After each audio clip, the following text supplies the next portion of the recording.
Evening everyone, welcome into your box seat, brought to you in association with Sweet Lou, standing at Woodlands of course. We always appreciate their great support of the show. Michael Guerin's back, fresh from a week away, looking forward to Alexandra Park this week. A couple of huge meetings over the next 2 weeks there, which have massive connotations towards the Jewels. Evening to you. Evening Gregor, big hi to everybody. I hope Wednesday was good. It was nice to have a week off, I'll be honest.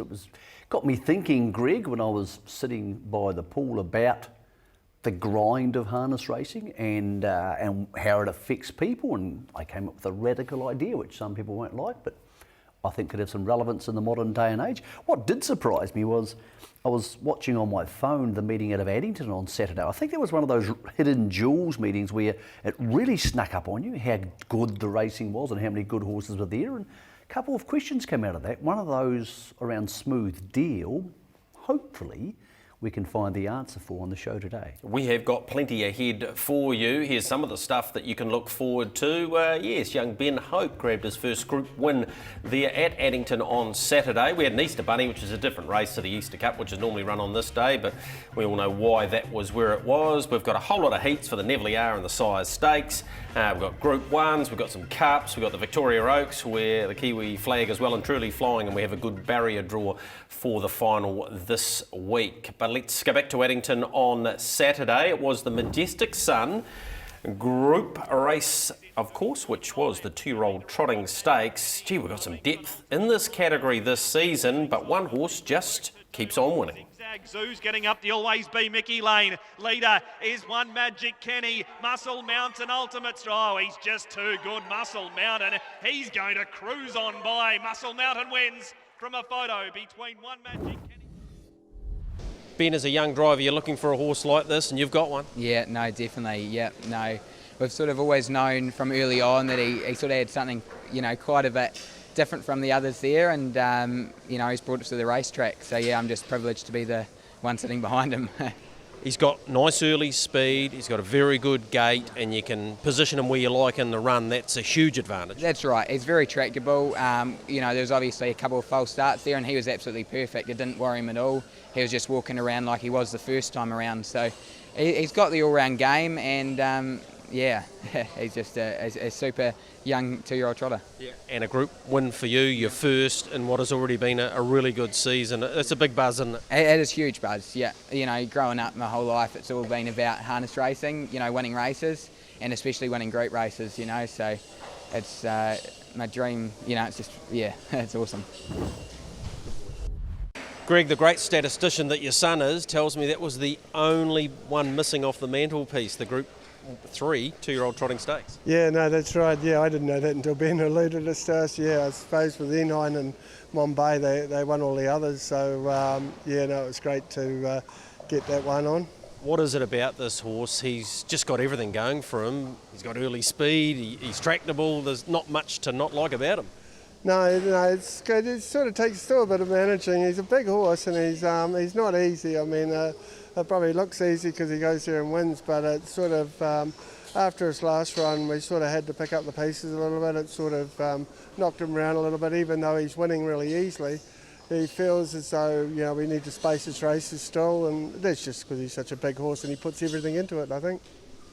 The late payment will be made for the Sires Stakes. The Harness Jewels is here as well, so it's all a bonus, isn't it, given his size and exactly what you're saying? Yeah, it is, yeah. I think it'll just he'll probably only have those 2 starts and that'll be it. But, he looks for a bright future, really. He's, you can only imagine he'll be better next year with Phil into that frame of his. What about the buzz, sitting there watching your son deliver in a group trotting race? It's got to be as big a thrill as probably all of those great ones with Mombay for you and Nina. Oh yeah, definitely. I mean, there's a lot of pressure that comes with a young fella. Like he wants to prove himself out there, and to do it in a group race, it's really great. We're very lucky that Ian and Janice will let us have Ben on the horse. They could have quite easily have put Ricky on, but it's great to think that they've entrusted Ben on the horse. Yeah, and I've heard it another way as well. Janice wouldn't let Ian take him off now because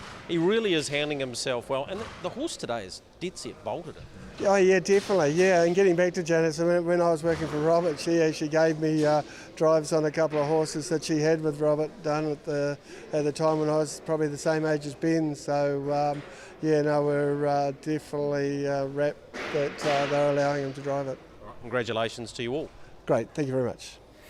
Well, he's just so professional, Muscle Mountain, unlike Ultimate Stride, who, well, we heard leading into the race that they were very keen for the horse to go back at the start and not to be driven as aggressively. But as often can happen with a young horse, Michael, once you teach them to go forward and want to be on the speed, they don't know really how to get out of it. And he had to press forward, Brad Williamson. He had no choice. Once the configuration, Greg, of the race was a smaller front line after a couple of stuff-ups with the mobile starts, once that configuration left him with clear air, that's him on the outside of the second line, he wanted to race. And that's understandable. I can 100% see what Brad was thinking. I think he might be the most talented of this bunch, although this race threw up another couple who I wasn't quite sure were as good as they are. And the winner's just a total professional.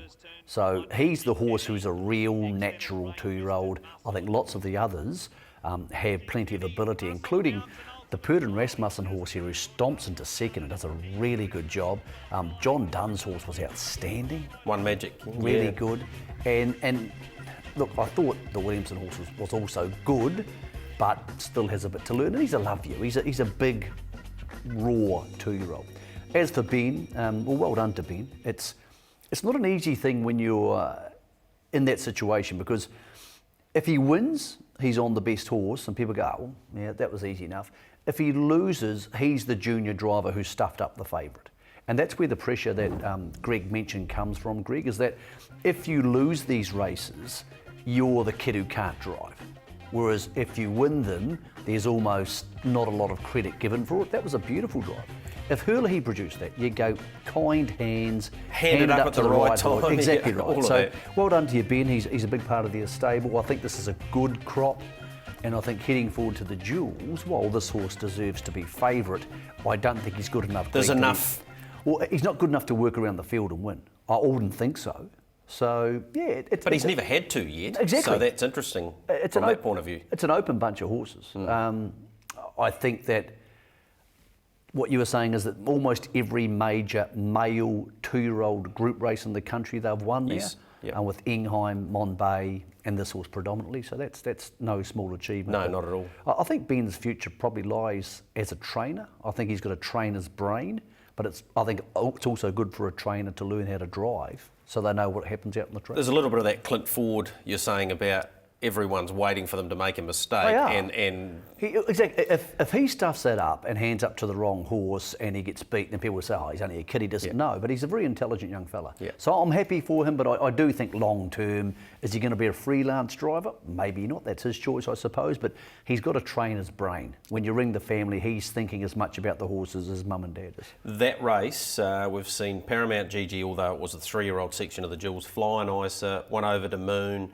Highgate was placed in the Jewels, Habibi Inter was too, but then won as a 4-year-old, and last year in Hachi Kam. So it's been the key lead-up race for the 2-year-old trotters. There's not a lot of time to turn them around, is there? But I do think any one of the first 4 home there could win the Jewels. I think the market here is very skewed. I think 210's way too short, and I think 230's too short for the second horse. One Magic Kenny, what did you make of him? Oh, massive. He was huge. I thought so and too. he kept on finding the line as well. Cracker Hill wasn't there. That's Brad Williamson's one. It's pretty talented as well, and has actually beaten Ultimate Stride at the trials a wee while back now, a month or so back. But Jamondi, for those who don't know, Jamondi, number 16, yeah, that's the Blake Fitzpatrick horse out of New South Wales, has been racing in largely weakish fields, but a son of Peak. And they are expressing interest. There's been 31. Yeah, I was going to talk to you about 31 that. Australians express interest of coming to the Jewels. Now, obviously, if you got, I think 5's the most the record, starters yep. we had here. I would say that'd be a great result for them. But with the way the Jewels are falling together at the moment, and I think the Purdon Rasmussen horses are favourites in like 7 of the 9 categories, some Australian interest would probably add a bit of X factor. Yeah, definitely. But I think the strategy around waiting for the invites and trying to time them is the way to go, rather than going early, and it's a lot easier for those connections to perhaps watch the races at Auckland, then Addington and go, no, I'll give that a miss. So, yeah. The hard problem with getting the Australians to come to the Jewels is the All-Stars factor. Because people ring me all the time and they say, oh, well, what have Mark and Natalie got in this grade? Like, sweet on me. Oh, I don't want to race that. Yeah. And I think a lot of people think, oh, well, I want to go for the trip and the experience, and it's a selling market in New Zealand. I might see a horse I can pick up. I think there's lots of other factors around it, but I do believe that it's important now, because otherwise we're going to have the same horses racing each other on that Saturday, June 1st, than we have racing for the lead-up races. So I think it's going to be an interesting Jules this year, Greg. I think we're going to talk shortly about the Taylor Mile. I wouldn't be surprised if that 4-year-old division is the real trick division. I'm not sure both Spankham and or Turn It Up, if they race at this carnival, will turn up. Yeah. I spoke to John Denton about the track as well. We'll get something on that over the next couple of weeks, because they'll be taking the top off a la what they do leading into Cup time, and that track will be in pristine New Zealand Cup order, if you like, leading into the Jewels. Let's go back to another race from Saturday there, and Ashley Lopez, who clearly has not come north, is not going around the Taylor Mile and Messenger, but this race really just turned into whoever landed in front was going to be the one to beat. The All-Stars had 4, Robert Dunn had 3, a couple of his galloped away, so unfortunately that meant any pressure in the race, Michael, was not going to be there. I don't think he's naturally a leader, Ashley Lopez. I think he's a better follower, as we saw when he won the Jewels, which seems like a long time ago now. I wouldn't be surprised if he won another Jewels. As I said, I'm just not sure. I don't have any knowledge of this, but I'm not sure Turn It Up and Spankham will turn up at the Jewels. I just think there's a chance they'll miss it, because they are the logical New Zealand Auckland Cup horses in this division. Into Dominion, all that. Yeah, exactly. Yeah. And therefore, Chase Auckland and Ashley Lopez are the 2 horses who I wouldn't be surprised turned up as the All-Stars, along with another couple in the 4-year-old division. Here is the start, the all-important start. The horses I want you to look at, the pink cap there of Eamon Maguire, he just got a bit rank early on. There was a massive gap there for him, and if he had paced away, I reckon he could have almost darted through and got himself the lead. But once this happened, well, I'm talking about the lead going to Ashley Lopez, once he works out and around and takes the lead. Do you know the top 6 in this race all sprinted home in better than 55 seconds? Here he is, moving from 3 back on the fence, round to the front, takes over from Fun at the Beach, and it's race over. So they went 3:13 and change overall, Michael, and horses at this level, they're all capable of ripping a last half, as they did. I actually thought Eamon Maguire was good. He sprinted the quickest. I think he got home in like 54 and a half. But you can't make ground. Mathematically, you just can't, Michael. It doesn't matter who you are. I'm not sure where Eamon Maguire's going to find a race he can win. He might find a nice $15,000 free for all somewhere, but probably a race like the Winter Cup, which is not really a Winter Cup in that sense. It's really hard to make money with a horse like him. Look, it costs about $3,500, I presume, to keep him in training for a month. So you keep him in training for 2 months, and he wins a $15,000 race. He's won nothing. So if he was my horse, he'd be going to Australia. I'm picking you're going to say no. He'd be coming to Auckland. Right. There's a guaranteed $25,000 pacing race every week. Wouldn't he be the best horse in it? I would have thought so.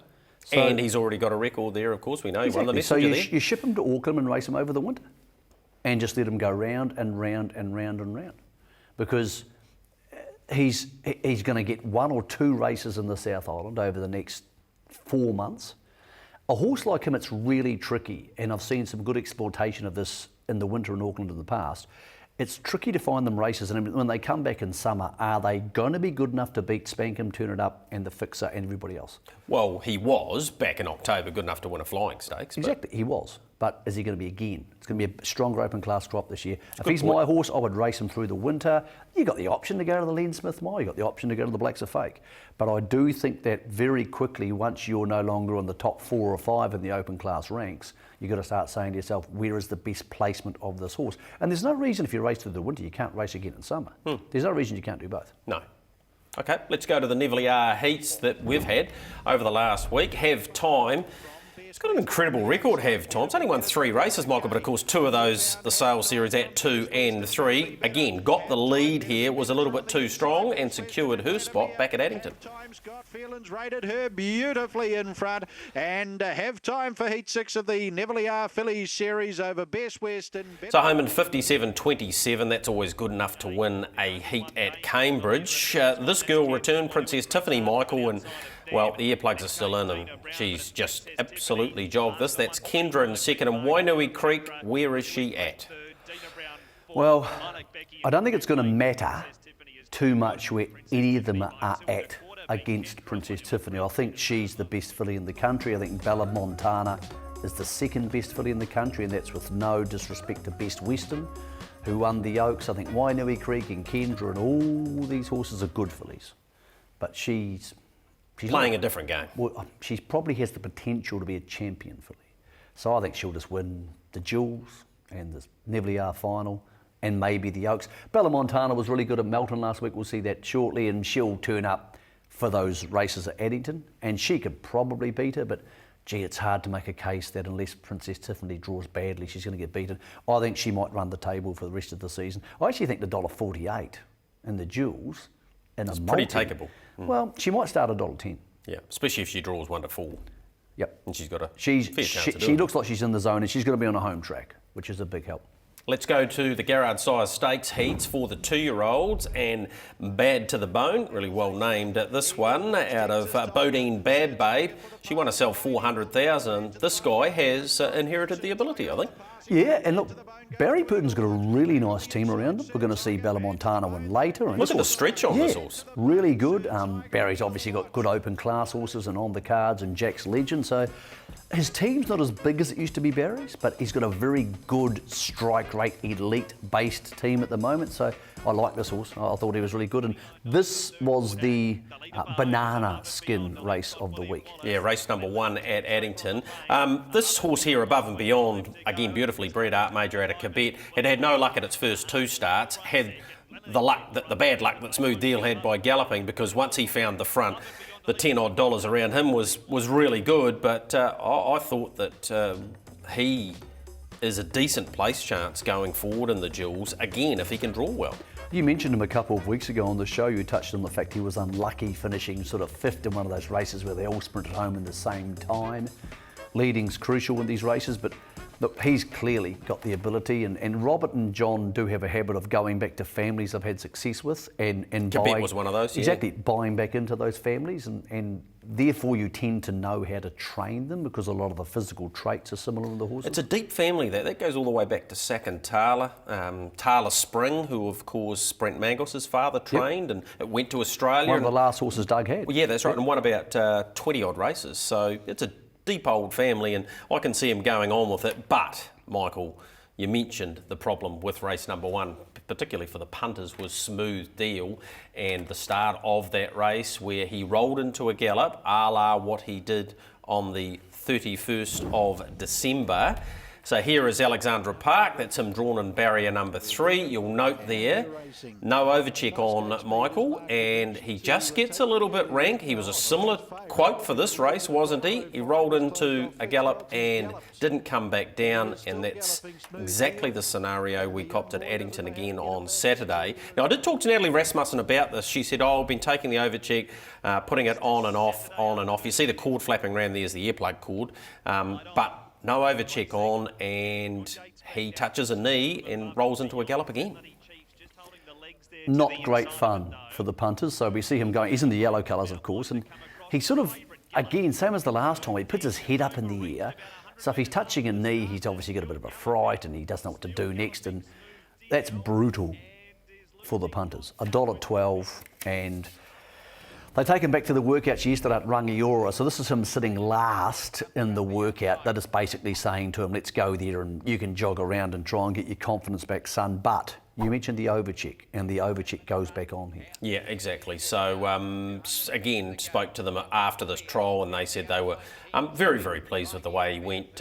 Yes, he's finished 4th of 4, but that's Jesse Duke in front, who's the favourite for, of course, the Harness Jewels 3-year-old Emerald, and yeah, he finds the line nicely here, and I would suggest, Michael, that the overcheck won't be coming off again, not this season anyway. So for those people watching this show who are predominantly galloping-oriented people, whether it's watching because they're bored, speak to me about the overcheck situation. So Mark and Natalie tend to race a lot of their horses without overchecks. Yep, they do.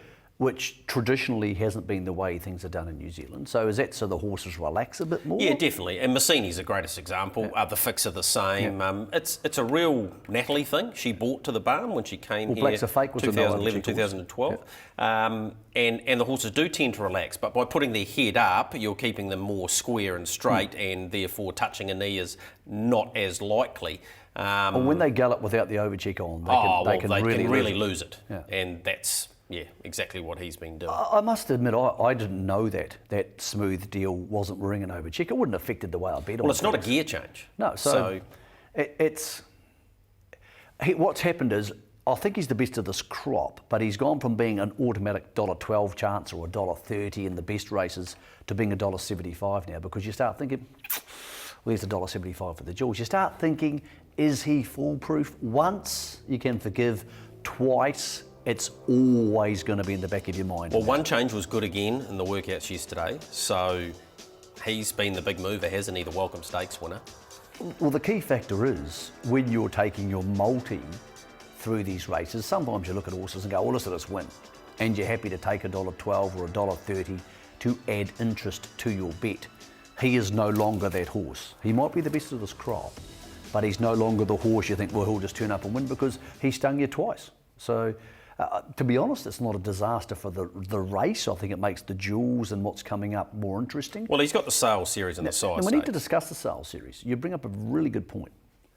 It used to be sales series size stakes a week apart at Addington. Yep. But to stop the horses getting too tired, which I respect, the sales series is Friday week, 9 days away. Is that correct? Correct. So the sales series, which is the richest 2-year-old race of the year, 175, yeah, is on the same night as the Road Cup. Correct. What do you make of that? Well, I mentioned it last week because one stable in particular, it's a disaster for, but it's not just about them either, because drivers, the likes of Blair Orange, John Dunn, will be driving at Alexandra Park this week and potentially next week, because they're going through multiple Group 1 races, where we've got 3 this week and 4 next week. So them clashing is hardly ideal. I understand why Addington's separated them a couple of weeks apart, and now even more so with the Harness Jewels then being a fortnight to them, because if you remember the Alta Maestro race where they went an incredible time and horses were on their hands and knees in there, and they had to back up the next week in the Sire Stakes, and then they had to travel, I'm pretty sure, to Cambridge that year. So it's not ideal. No, it would have been Ashburton actually, and that's why it's split. But because of where the dates fall for Easter, it's meant that there's a clash on that night, which we're only a small industry, Michael. It's not ideal in any sense. What you could have done was moved, the Road Cup night's the bigger of the 2 nights, so that has to stay Friday night, there's no doubt about that. You could have potentially moved Addington to the Thursday night. Could have done. Because it's the only feature race that night, so it doesn't matter. Yep. But also, can you go reprogramming races over what's going to affect 3 or 4 people? I believe it shouldn't clash. Maybe Addington should have gone to the Thursday, but no one particularly likes racing big races on Thursday night. In saying that, it would have had quite a nice build-up to it. As it is now, it's going to be on Road Cup night, and it's going to have this much build-up compared to that much build-up. And I did speak to the All-Stars. Natalie and Mark will both be driving at Alexandra Park, so there'll be some pretty handy drives coming up. Somebody's going to be driving Smooth Deal in one change. Yep. So yeah, I think it could have been slightly avoided, but I understand where everybody's coming from, and the 2-year-olds backing up week in, week out for 2 effectively Group 1 races, because while it's listed, the sales series is as good as a Group 1, probably isn't ideal. So it's a sticky one and a tricky one, but the Road Cup carnivals, the bigger of the 2 carnivals, it's not behest to them to move. No. So if Addington's the one who's moved their race, if people aren't happy, they're the one who have to look at moving their meeting. I don't personally have a problem with it because it doesn't affect me and it doesn't affect the punters at home. It would if you had a horse in that 2-year-old race. Yeah, but you know what? It wouldn't bother me. I'd just get the best driver I could. And if you can't get the best driver, I'd say, well, mate, I'm happy to pay your airfares. I'm happy to get you there. I would have organised that 6 weeks in advance. But I don't have 20 horses. so that's the problem. We're just about to take a quick break here on your boxy. Just before we go, sad to hear Kim's girl. She's passed away. So 2001 New Zealand Cup winner, not fashionably bred, but what a great story. Colin and Julie DeFilippi, of course, got their New Zealand Cup win, and that by was Man About Town. Yeah, that's right. Wow. Yep, Man Around Town. Yep, that's it. And she was a great mare. So, yeah, we're sad to hear about her passing, but we're about to take that break. When we come back, we'll preview Alexandra Park. We've got a lot of Group 1 races there.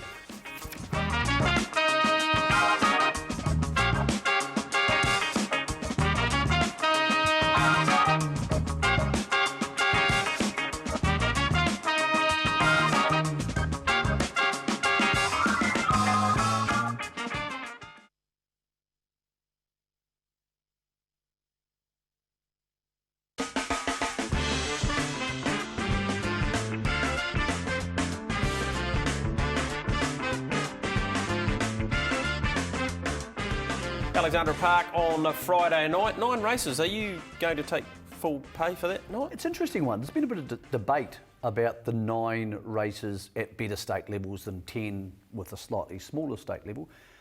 I understand the fact that everybody wants a start, so it's not much fun if you miss out on a start. But personally, 9 race meetings suit me just fine. Yeah. I think keeping punters' attention for 10 Michael, or 11 we went to or 12 Addington races on Saturday for 6 hours. Yeah.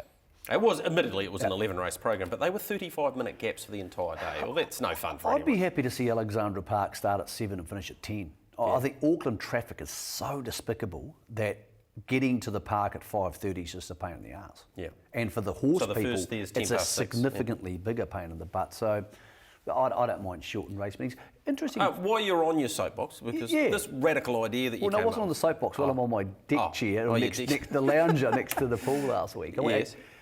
I had to think about the fact that so many people in harness racing work too hard, and I understand that they are self-employed, and if you don't work, you don't get paid. But there's a lot of people in harness racing, Greg, and I say, "Oh, you can have a break this year, mate." They said, "Oh no, we've got too much going on," and they stay home so they can have 2 drives at Alexandra Park because they're worried about missing that drive and that drive going to somebody else and all that sort of stuff. Makes you wonder if, much like Super Rugby, where the guys who are playing at the top end have to have a break for 2 games of the round robin. I don't reckon you can't stop the industry, Greg. You can't say we're having 2 weeks off in winter. Like they used to. But you can't do that anymore because you need that product to go through to make money. But you've really got to say to yourself, is it healthy mentally for people like Blair Orange to drive every week? Is it healthy? Is that good for your brain? And should we not impose, and I don't like to impose a lack of money on people, a 2-week stand down every year where, unless you're suspended, in which case it comes up naturally, you can't drive for 2 weeks of the year. Now, people would say, well, that's all right for you to say, you don't get paid. I don't get paid when I go on holiday. I don't get paid. It wasn't on the show last week, I don't get paid. So there's no income last week, none of any sort. Mm-hmm. If you don't do that and people just keep lining up every week, Greg, it's not good for you. It's not good for your relationship. It's not good for anything. It's not good for your mental health. And too many people I know in harness racing don't have a holiday. And again, they'll say, oh, it's all right for you to say we don't get paid and someone's got to work the horses. But even if you don't go to the races for 2 weeks, because I don't think a 52-week-a-year industry is good for people's mental health unless they have a break themselves. Isn't it about as much about planning though, Michael? You just got to say to yourself that I'm doing that at that point. Whether it takes you 2 months, 6 months or 12 months to organise that, you should be doing that anyway. So I agree, but so many people out there watching say, oh, but no one's going to work the horses and we don't have any staff, or and this is the worst part, oh no, I'm driving that nice horse for this bloke. I was just sitting there last week thinking, I'm really lucky, I'm having a holiday and I can afford to have a holiday. But shouldn't it be in the industry that everybody has to? Most of the good jockeys, Greg, have a break. Have a break over winter. And I think in harness racing, people work too hard. Again, I'm not telling you you have to take a break and therefore I've got enough money so you will have too. But I do think that even if it's your partner, your wife, your husband, whoever, someone says, look, you've got to get away for 10 days because nobody should work 52 weeks a year. Agreed. Taylor Mile time for us, 34th running of this very good race. Alexandra Park, have a look at this for a program. We have 3 at Group 1 level and the Hara de Trotters Sire Stakes at Group 2. $40,000 pick 6 there as well, Michael. Anzac Cup become the key lead-up race, of course, for the Row Cup, which is a week later. But we need to focus in on this, which is the Taylor Mile. And the market looks like this. We have the Auckland Cup and now Easter Cup winner, Turn It Up at $1.60, beautifully drawn in barrier 3. The Miracle Mile winner to its inside at $3.10, and fourth in the Miracle Mile, of course, was Chase Auckland. He's $11. This is really interesting for one key question. Will Spankham lead, and if he leads, will he stay there? Because if Spankham's not Turn It Up's stablemate, he's staying in front. When Spankham's lead this year, Kaikoura Cup, win. Minor race, Ballarat, win. Heat of the, or Prelude, Miracle Mile, win. Miracle Mile, win. So if he's in front, he's the horse to beat. But do the All-Stars want to park out or force to take a trail, Turn It Up? Probably not.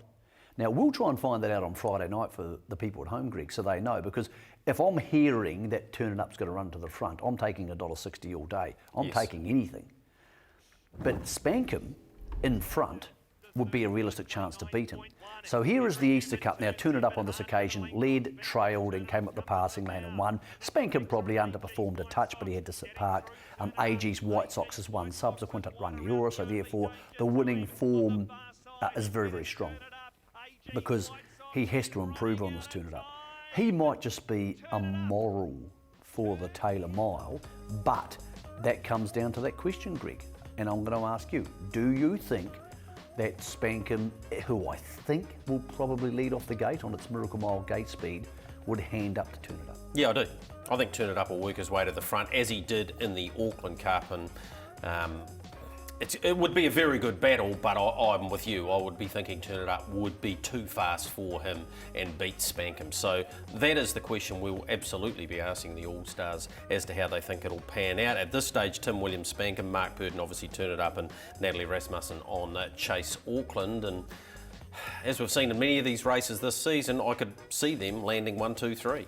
Yeah, well, I can 100% understand that they don't want to race each other per se, and therefore they want to lead and trail. But I'll be honest, if I owned Spankham, I'd want him in front. Yep. And I know that the owners don't get to make driving decisions, but that's what I would want, because the 4 times he's led this season, he's won. And the connections, although Jim and Ann Gibbs are involved in both, are different connections. Well, that's again, you've got horses that are involved in both, and it's really hard to say, I'm going to park Turn It Up out, but are you going to take your chance? Yeah. that's what I'd do. I would say I want my horse driven in front. Well, let's have a look at Henry Hubert. He's been crawled a wee bit by the draw. He follows out Mark Shard, of course, and well, he's just been in sublime form, hasn't he? He's been superb. That's him punching through and behind AG's White Sox. This was in the Superstars, and he's really arrived for the Gordons. They had success with Above and Beyond at Addington last week, and this horse keeps on performing for them. I think he's like a lot of horses in this race. For example, if you put him where Mark Shard is, who he follows out in barrier 1, and he could potentially trail or be 3 deep, you're thinking, okay, definitely trail. He could be at least a place chance. And I think that's the same for Hale Christian. I think it's the same, obviously, for Chase Auckland. I just think Taylor Miles being what they are, and this is a different Taylor Mile. It's a mile. Exactly, it's a mile, back to 1,609 metres or 1,609.23 metres, whereas opposed to the 1,700 metres it's been since 2007. So even shorter run to the first bend. Draws are going to be crucial. I think all of these horses outside Benson Boys, who's the only sub-rating 90 horse in the race, all of these horses could place without me being stunned at the right barrier draw. Yeah, we're on the cards, and Hale Christian, you know. They've got tough enough barrier draws. Put them barrier 1, great place chance. Barrier 4, 5, 6, wherever they are, needing miracles. Yeah. Hell of a good race, but the barrier draws lend it to the 2 and the 3 dominating. If I'm hearing the 3's going to run to the front and get the lead, and things don't always pan out that way. Yep. But $1.60 just sounds beautiful. Yeah, 15 of the last 20 winners of this have drawn inside or had saddlecloth 6 or less, and 4 of them have come up with barrier 1. So it particularly under the 1600 or over the 1600, it'll make a big difference. So let's move on to the Anzac Cup, which is only in its infancy in terms of where this race has been at Alexandra Park. It's only about the 8th of them, but gee, it's a lineup, Michael, who have been able to win this, starting off with I Can Do's It. Good race, but one of the best versions of it, because very even deep field. The 2, the 3, the 4, the 6 is a very, very good horse who's won a Rowe Cup, but he's probably on the fresh side for this. The 8, the 13, the 14, the 10, the 11 even. There's a whole bunch of horses here who can win.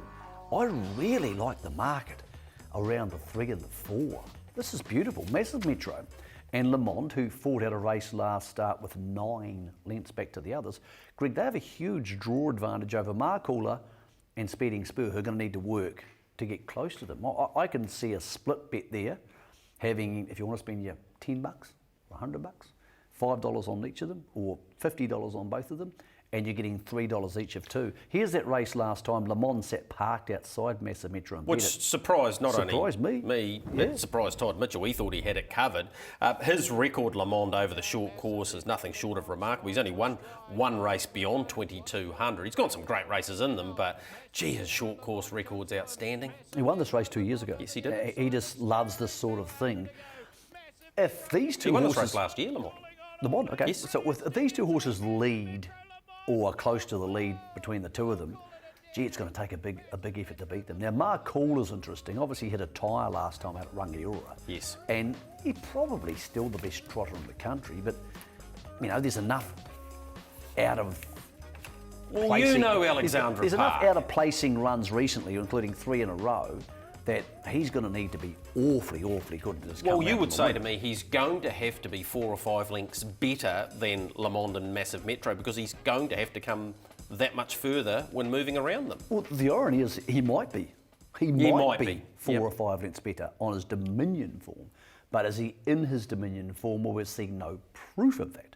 So he's very short. And Speeding Spur, everybody loves. He's everybody's mate. Here he is winning the trotting championships last start and beating, among others, Mark Caller, who's way back in the field. There's Sunday Sun, who is excellent in second place. He's been cruel by the outside second row drawer, isn't he? 100% he has. Probably the best thing for him in some ways, for his brain. But as much as I love Speeding Spur, is he really a $4.20 chance from the outside of the gate? Well, I wouldn't have thought so because he ain't just going to be rolling to the lead like he did in the trotting championship where he had a beautiful draw of 4. But I'm not going to knock the old bloke. He's won 9 Group 1s now and he just continues to surprise with his longevity and his tenacity and his ears back, and you just got to love him. The irony of his career is that while we all sort of thought he was past his best not that long ago, he wins this. He would have won 3 Group 1s this season, and it's really hard to make the case he shouldn't be Trotter of the Year, which sounds ludicrous if you had told people on Dominion Day when Mark Caller won by a cricket pitch that he could possibly get beat for Trotter of the Year. But he gets his chance, Mark Caller, to get Exactly. back up on that mantle, doesn't he? If either of them win one of the 2 next Group 1s, which is this and the Road Cup next week, They'll be Trotter of the Year. they go close to it. Unless they split them, in which case I would think Mark Caller will probably get it. But it's intriguing. Yeah, it certainly is. What about Phil Williamson's peer? He's got Majestic Man, who's won, 6 in a row. Well, Monty Python's back. But, and his record at Alexandra Park's pretty good. Yep. But Monty's got a chance in the Road Was Cup. he placed in the Road Cup? He last placed in year? the Road Cup, Yep. ran second. I don't think he'll be placing in this, but the Road Cup is a chance for him. And Majestic Man's really interesting if he can come out and... He's been cruel by the draw too because he's got enormous... If he comes out and wins this, all of a sudden he goes to the next level. But I think it's a great race. I think it's maybe the best trotting race in the country this year because there's the 4-year-olds like Sunday Sun and him have come into it, and most of the major players from the Dominion are still there. Yeah. And Massive Metro, who didn't go to Addington this season and has won a national trots there. So, yeah, I think it's the best trotting race of the year so far. Third Group 1 for us is the Caduceus Club, and the shortest price favourite of the night will be Sweet On Me. Michael, she just keeps on winning. She's beautifully bred, as we know, and she's $1.16. What, you want me to say something Nothing. after that? No, she's got barrier 7. What part of information would you like me to pass on to the punters, Greg, which this video isn't going to show them? Yeah, exactly. Well, since then, of course, since this win in the Delightful Lady, she has gone to Addington Raceway and won very comfortably again, beating Amazing Dream, who gets into 3rd in this race. Tiffany Rose was great in this, and she continues to progress. She's only had the 1 run since this, and she did finish 2nd behind race rival Little Miss Perfect, who's had a subsequent run and finished 2nd to Longview Lady, who won first up at Alexandra Park. But all of that information to one side, Michael. She's just a beauty. We mentioned earlier how Smooth Deal has lost our trust to be our $1.12 horse in our multis, and okay, that's the leg we all know is going to win. Get out of the way, Greg. What are you doing? Get out of the air. Well, you're stalking that man for you, weirdo. But this is the multi-builder. This is the horse where everybody's just going to take it. It's actually the first leg of Pick 6. Pick 6 is $40K guaranteed this week. Probably get over that, to be honest. I think there's some dead money in there too. Yep, and on a piece of paper because it's a somewhere. 9-horse program, race 4 is the first leg. She's everybody's anchor, and she's the horse you run all your multis through, whether it's the gallops or the harness, and you go, thanks for the 16%, we'll just keep trucking on. Tiffany Rose is the other video we wanted to have a look at because she has done a very good job in just the 4 runs thus far. She's beautifully bred, she's trained by Robert Dunn, and yeah, this was a good battle over the 1700, and she's got a barrier draw to operate from again on Friday night. And was seen in the last 3 years, dating back to Alta Maestro, that Robert and John are now the stable most likely to beat the All-Stars runners. They've done it several times. They did it last week at Addington. So they aren't scared to drive their young horses aggressively. They tend to have gate speed, and therefore they tend to put themselves in places they can win. So look, again, that's why they're factors in the duels. That's why they're factors in all these races all the time. I just think Sweet On Me might be too good for Tiffany Rose. The Hara de Trotteurs Sires Stakes is at Group 2 level. Gil Favour's got barrier 1. Your horse Kratos has the 2. That'll be a big help for it, given that the 3 big guns, if you like, who came out of the Derby of Addington, a lot of muscle who won it, and Hanchikam, who just got beaten, Tricky Rick, all have to come off the second row here. Yeah, look, I thought it was really interesting that Enhancio Calm was this short. It was actually about that same price, initial odds, before it shortened into $1.20 to win the Derby at Addington. It led and it looked home. I think the wet track here and the fact it was maybe a little bit on the fresh side contributed to it getting beaten. But here's a lot of muscle peeling off from 3 back on the inside, and Greg, it went super. Yeah. Like here, it can't win. No, ears went back though, and have a look at it, wins the savage the Derby. line. After the leader, Enhancio Calm, lot of muscle comes, here's the post. Wow! Well, you won't be calm if you're on Enhancio Calm because... Yeah, well, Mark doesn't often pause in his commentaries, but he was like, has this one got up? Because the last 2 strides were enormous for a horse that's not that big. And yeah, I'm with you. I just think he was a bit of a victim. He was sitting there. Mark thought that he was home, and he was doing his absolute best, but this horse just came incredibly quickly late. And he's drawn to his inside, is a lot of muscle, and Hanchia Calm outside second rows. So what about your horse, Kratos? Michael, 2 starts back, he was winning at the park. We'll have a look at that. That was on March the 15th. He had a subsequent run in the mile night there at Alexandra Park where he had to come off the second row. Here he is winning. He's done very little wrong. He's got gate speed and he's got a good draw. Look, he's not as good as the top 2, a lot of muscle, so he's the horse on the outside in the Dicky colours, and he's beating nice enough horses here. He's not as good as Enhancio Calm, a lot of muscle. He's probably as good as the rest of these, to be honest. I would have thought Zach Butcher drives this week, so Josh has chosen to drive Tricky Rick. I would have thought he might find the front. Gil Favoured hasn't shown great gate speed, so if he finds the front, Greg, he's a place chance, and he's $3.90 a place, so I think that's pretty fair money. He's a horse who I think's a better chaser than he is a leader, so he might even hand up to an Enhancio Calm. I don't know, but Enhancio Calm's the most interesting horse in the race because when he first came back to the races, he is brilliant. He's very, very good. But I said to you off camera, and I think I might have even said it on here, he's very fine horse. Like, it doesn't carry a lot of weight. When a 3-year-old comes back in that state, I doubt how deep they'll go into the season. I think he'll get to the duels, but I think he's a horse who's going to be a better horse with another year on him. I know people say that all the time, and it means nothing to you when you're having a punt this week. I just can't take $1.35 for him. He might come out and win this by 4 lengths. Yeah, not at the park, not from the outside second row. Well, the bottom line is he got beat leading last time. Yes. And if you get beat leading, then $1.35 sitting parked, which he might have to do, he might come round, he might get the lead. But I can't be taking $1.35 for him. I don't think a lot of muscle's as good as him, but he does find the line very hard. I think the unders in the race is Tricky Rick. I think the $7.50, $6.50 of him, I don't think he's any better than Kratos, and I think they're comparable type horses. But Josh did choose to drive Tricky Rick, so therefore maybe I'm wrong. We'll be there Friday night along with the Big Fish. Check out Whale Watch as well to get the latest around harness racing in this country. Short break for us, come back. We've got some other races to review and plenty more for you on your boxing.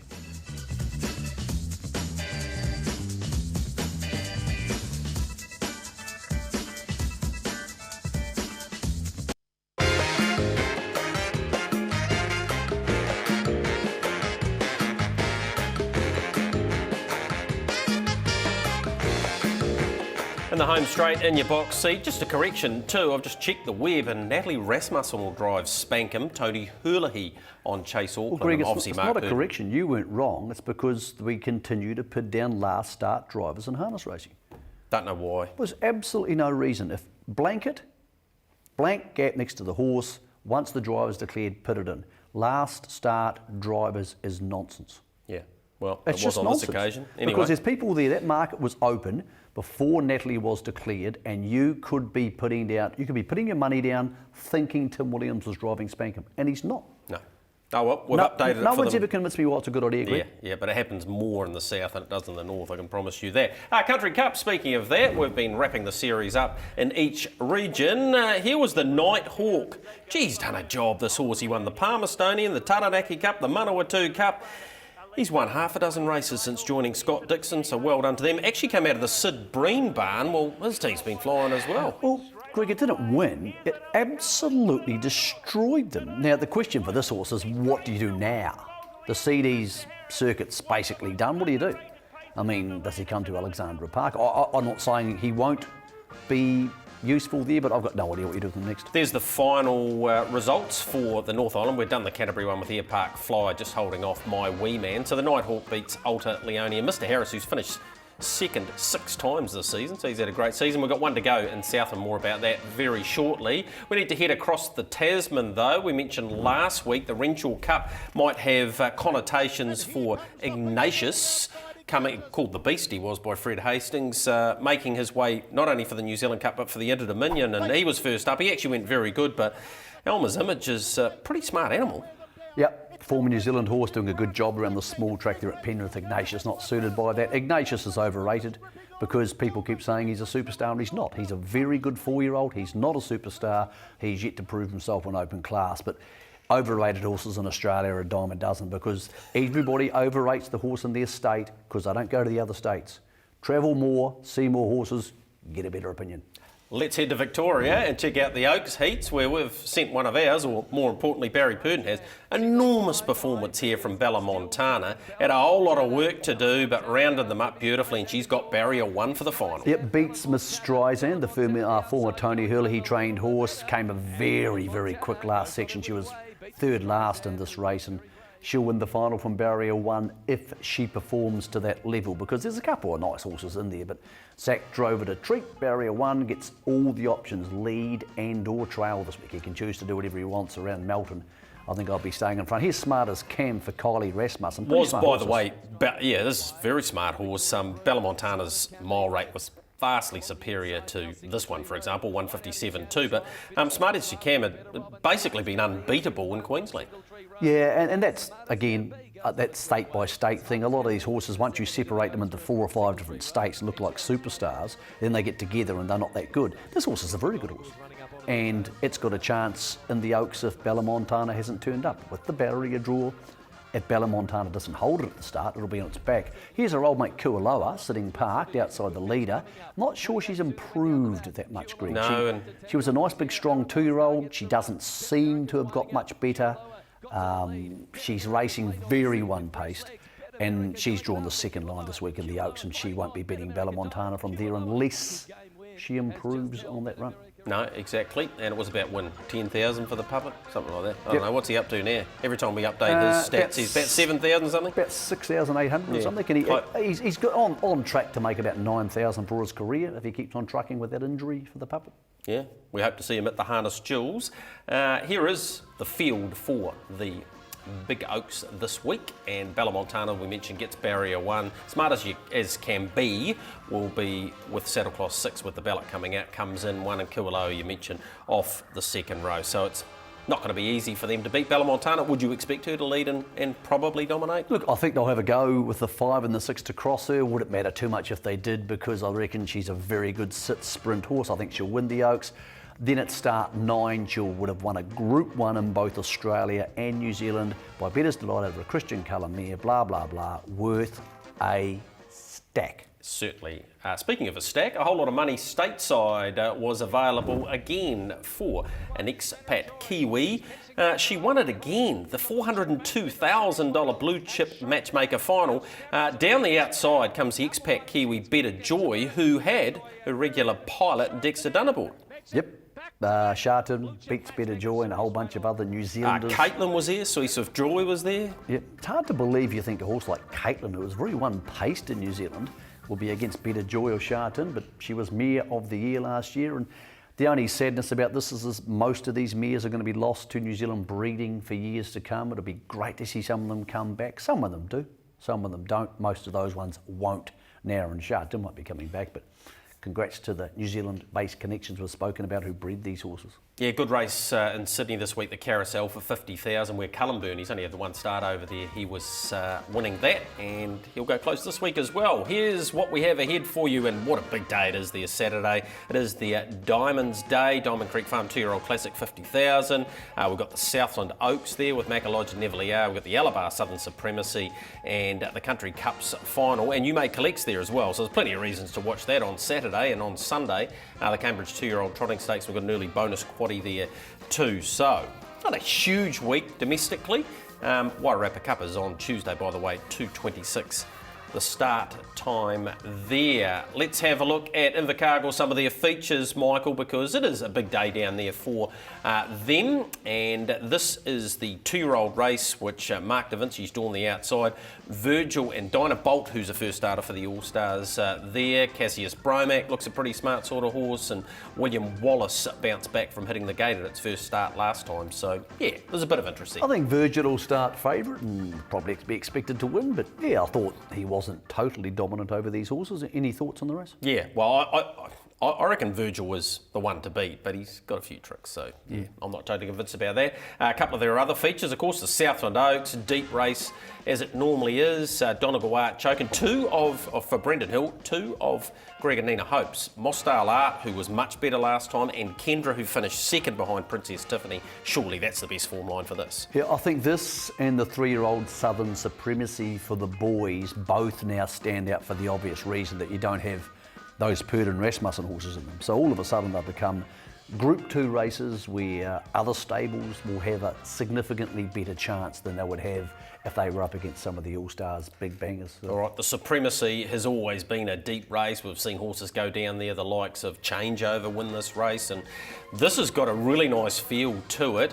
Paul Court has a couple in there in Cast No Shadow and Mongolian Cavalry. Memphis, Tennessee was great at Addington last time, winning, beating Enchante. And Robbins Playboy is one we want to have a look at. Fourth in the Derby, of course, was Global Domination. But here's Robbins Playboy winning a couple of starts back, then went to Addington, finished 6th or 7th, and actually went pretty good. He's a fair horse, this, and he's got the right barrier draw. I like the race because it stacks together very evenly. I think Memphis, Tennessee's got a great chance, but I think Global Domination can win. So I think it's actually a better race without an established Group 1 star in the field, to be honest. Okay. For 50k, it's going to be a very interesting shopping race because I'm sure a lot of people will watch this race and think, wouldn't mind him in WA or Queensland or wherever, so yeah. And plenty of people will be wanting to watch You May Collect go around again. He'll be looking for 4 from 4, so we get to see him. And well, he's the pin-up horse in the meeting. Yes. He's the horse that might attract people to go from trackside 1 to trackside 2. I do have a slight concern over the fact that these Saturday meetings, harness is now being bumped to trackside 2 basically universally. And I understand the fact that the gallops will be big on Saturday, but I don't think it's by right we should be bumping those races just so we can have Randwick or Sydney or Sandown or whoever else on trackside 1. I think once you get to a gallops only harness channel thing on Saturdays, I think it's derogatory for the turnover of harness racing. So, well, let's face it, Friday night harness racing is our best product, and yet we don't get it exclusively. So, no, I just think it's a dangerous precedent to set because you might have a rubbish meeting somewhere, like a minor gallops meeting, and it gets trackside 1 and all the coverage on Punters Lounge, and yet the harness meeting, which is a really good meeting. And it is a good meeting. It is a good meeting, isn't going to get the same level of coverage and isn't going to get its own preview show. So I think it's a dangerous precedent to set just because that's the way we want it to be, because it means that Sydney and Melbourne gallops are getting better coverage than a good domestic harness meeting. Michael, we've got some jackpots in the Pick 6 this week at Alexandra Park. It's almost 18,000 of that 40 guaranteed. So I reckon between you, the whale, and myself, 60 or I reckon we can 70, have a I hope. decent go at that on Friday night. We'll certainly help you out with that. The Woodlands runners this week, Sweet on Me, yes, quite a nice horse. Speeding Spur, $1 million, and Spankin' Miracle Mile. Well, that's quite a nice lineup for them this week. Yep, all the S's. If you buy a horse from Woodlands, give it an S name. Exactly. and you might get a good one. And down by the Seaside's the sponsor, That's not an S. No, I know that, but they are the sponsor of the Taylor Mile this week. What about best bets, Michael? We've got rid of that rubbish competition. By the way, you're going to mow Summy's lawn I am at going some to mow stage. Summy's lawn next week. Linda Van Beek, who was in the competition, she part-owned Ashley Locas last week. I'll be honest, I thought Bella Montana would win the Oaks, and I was almost going to make my bet of the week a split bet. Massive Metro / Le Monde in the Anzac Cup. Take the $6 each or two, get $3. You're with Robin's Playboy. Yeah, I am. From that good barrier draw, lucky enough to go down and do a story on Ross Wilson and Robin's Treasure, of course. He won the Neville and Oaks with a wee while ago with Ricky May on the bike, and this is, I think, his best horse since then by far, and I reckon from barrier 1 it's got a great chance of winning that. Be a terrific day there on Saturday. Looking forward to taking in the coverage. Jason Tees and Matt Cross will be on course. We'll have a couple of presenters down there and a whole lot of information for the show next week, leading in to the Rowe Cup and what will be a great messenger again as well. It's a great time of year for harness racing because the gallops sort of start to fall away a touch. I mean, there's some great jumps racing, and there's a really nice winning at Tarapa this week, but it starts to fall away. Whereas in harness racing, we have 2 big bangers, Rowe Cup meeting next couple of weeks, then we head to Addington, then the Jewels. This is a really good time for harness racing, media-wise, to shine. The one thing I would say is people need to be a bit more positive about it. You know, stop worrying for at least 5 or 6 weeks. Park the handicapping system, park the standing starts, park all that rubbish, and let's just enjoy the next 5 or 6 weeks and try and have some positivity, because it's our opportunity, Greg. There's no All Blacks playing at the moment. There's not those other sporting distractions to make harness racing one of the major things in the country for that period, I believe, anyway. Yeah, definitely. Don't forget about the functions around the Harness Jewels this year. We have the Thursday night. It will be a good dinner. I'll guarantee you that. We've confirmed Tony Lee, Aaron White, Mark McNamara, the 3 voices of the Jewels, will be there to reminisce about the previous 12 years. It'll be great catching up with Tony Lee and having a yarn to him about, I mean, he got to call the first 3 of these, and that was a huge deal back then. Go to addington.co.nz. Yourself and I will be there. Well, the beauty of it is you can go out, have a night out, shake hands, enjoy some people's company, have a couple of drinks. And it's not the night before the meeting. It's not the night before the Jewels. I don't like functions the night before the races because people have other things to do. And if you want to head down early, there's Riccarton the next day. Yeah, so you can make it a Or you can play in the golf tournament, although I can tell you this, Michael, it's nearly full. So if you want to be part of the golf day, then you need to go to addington.co.nz. I don't care. I find golf very boring. Yeah, well, 4 hours concentration doing Exactly. something like that, it's no good to you. Make sure you tune in with us next week. We'll wrap up everything from Alexandra Park on the first night of their big 2 nights there. It'll be Rowe Cup next week, and we will preview that in the messenger amongst a whole lot of other great races. Hope you've enjoyed your box seat. See you in 7 days.